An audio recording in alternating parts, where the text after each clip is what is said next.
Kali ini kita akan membahas terkait dengan apa itu geoid gitu ya. Ini salah satu materi yang ada di kuliah geodesi geometrik. Nah, singkatnya geoid itu merupakan salah satu sistem referensi tinggi ya yang kita gunakan di dunia survei dan pemetaan atau geodesi pada umumnya, di mana sistem tinggi itu sebetulnya ya dalam sehari-hari itu kita gunakan gitu secara tidak sadar gitu ya. Misalnya kita mau bertanya ini terkait dengan apa nama gunung tertinggi yang ada di dunia gitu ya. Atau ini bertanya ketika kita ada di Bandung, itu orang Jakarta ada di Bandung, ini sebenarnya berapa sih ketinggian kota Bandung itu gitu. Nah, sebagian besar dari kita pasti menjawab gitu ya bahwa Gunung Everest gitu ya, itu adalah salah satu gunung tertinggi di dunia yang punya ketinggian 8.800 meter gitu. Yang Bandung itu ada di ketinggian 760 sekian meter. Tapi kita susah atau kadang tidak pernah bertanya itu tinggi itu diukurnya dari mana gitu ya. Nah, orang pada umumnya akan selalu berpikir bahwa tinggi itu akan selalu diukur dari yang namanya muka air laut rata-rata atau MSL gitu ya, sering dikenalnya itu. Nah, MSL itu sebetulnya tinggi muka air rata-rata seperti singkatannya gitu ya. Itu sebetulnya bisa kita ukur sendiri gitu. Nah, setiap waktu pasti muka air laut ini berubah gitu ya. Muka air ketika dia surut dan ketika dia pasang gitu ya. Nah, kalau kita gambarkan dalam satu grafik XY di mana sumbu X-nya itu adalah waktu gitu dan sumbu Y-nya itu tinggi muka airnya, kita akan ketemu kurang lebih mirip-mirip seperti ini gitu. Yang namanya MSL itu cuma merata-ratakan tinggi yang ada di sini itu berapa gitu. Nanti akan kita ketemukan tuh rata-rata airnya itu dia di sini nih gitu ya. Nah, jadi di sini sea level atau muka air rata-rata muka air laut rata-rata itu adalah tinggi permukaan air laut rata-rata gitu ya, tapi catatannya itu di seluruh dunia gitu, yang digunakan sebagai acuan untuk mengukur elevasi dan kedalaman di permukaan bumi.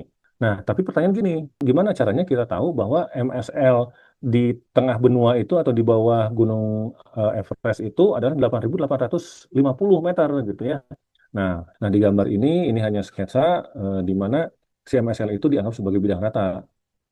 Nah, tapi pada faktanya kita tahu bahwa bumi itu tidak datar, bumi itu berbentuk bola, bahkan karena bumi berputar gitu ya, bumi itu akan cenderung memipih di bagian ekuator atau di bagian khatulistiwanya sehingga membentuk yang kurang lebih kita sebut dengan istilah elipsoid ini. Nah, kemudian dalam kondisi ideal, misalkan kita punya model bumi itu berbentuk elipsoid seperti ini gitu ya, kemudian air lautnya kita amati di seluruh permukaan bumi. Nah, air laut ini pasti akan memiliki ketinggian tertentu di atas permukaan elipsoid ini yang rata. Tapi masalahnya faktanya tidak seperti itu. Kenapa? Karena ada yang namanya gaya berat gitu ya. Jadi gaya berat itu akan mempengaruhi ketinggian muka air laut di suatu lokasi gitu. Nah, apa yang dimaksud dengan gaya berat? Nah, simpelnya gaya berat itu kan gaya tarik-menarik antara dua benda yang memiliki massa berbeda gitu ya. Nah, kalau misalkan ada massa yang ada di atasnya gitu ya, dan di bawahnya ini ada misalkan kita bayangkan sebagai permukaan air gitu, maka permukaan air ini akan tanda kutip dia akan tertarik ya ke arah di mana massa itu berada. Kalau di atasnya itu ada Gunung Everest, maka permukaan airnya akan tertarik ke arah Gunung Everest gitu ya, dan menghasilkan permukaan air laut itu berbeda gitu ya dibandingkan kalau tidak ada gaya tarik menarik atau gravity gitu ya atau gaya berat di lokasi tersebut. Tapi di sisi lain kalau misalnya dia ada palung gitu ya, kita tahu bahwa massa jenis air itu lebih kecil dari massa jenis batuan. Artinya ketika ada palung di sini, nah akhirnya si bentuk MSN juga akan terdepresi ke bawah seperti di ilustrasi gambar di sini. Nah, itu juga akan diperkompleks atau diperumit gitu ya dengan yang namanya ini teori tektonik. Gitu. Jadi ada pergerakan tektonik di seluruh dunia gitu itu yang tapi pada intinya teori plate boundaries di sini itu sangat mempengaruhi yang namanya gaya berat secara umum terutama terkait dengan sistem tinggi yang akan kita gunakan gitu ya. Nah, jadi pertanyaannya sekarang, jadi kita akan menentukan MSL yang ada di tengah benua itu seperti apa gitu ya. Nah, kalau kata orang geodesi, kesimpulannya adalah muka air laut rata-rata yang di tengah benua itu kita gunakan ketika ada perubahan atau perbedaan gaya berat ya yang diakibatkan oleh variasi densitas dan variasi massa yang ada di seluruh permukaan bumi ya gitu ya, di mana muka air laut rata-ratanya mengikuti variasi tersebut. Nah, permukaan air laut rata-rata yang mengikuti variasi gaya berat tersebut gitu ya, itu kemudian kita bisa dekati atau kita sebut dengan istilah tadi geoid. Nah, jadi sekarang kita tahu sebetulnya permukaan air laut itu dikontrol oleh yang namanya gravitasi atau gaya berat gitu ya. Nah, seperti sini ditunjukkan dia variasi graviti yang ada di seluruh permukaan bumi itu dia mirip dengan patahan-patahan yang ada di lempeng dunia seperti tadi ditunjukkan di teori tektonik itu.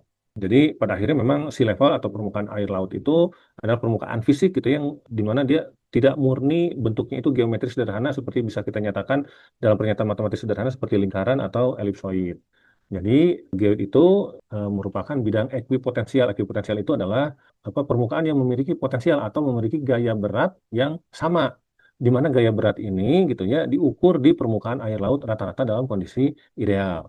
Nah, pada saat ini model geoid itu dinyatakan dalam sebuah model global gitu ya, yang kita sebut dengan istilah Earth Gravitational Model. Nah, Earth Gravitational Model atau EGM ini sebetulnya menjadi sangat penting gitu ya sekarang. Kenapa? Karena elevasi itu kita bisa tentukan dengan cukup presisi dari referensi yang sama di seluruh permukaan dunia gitu ya.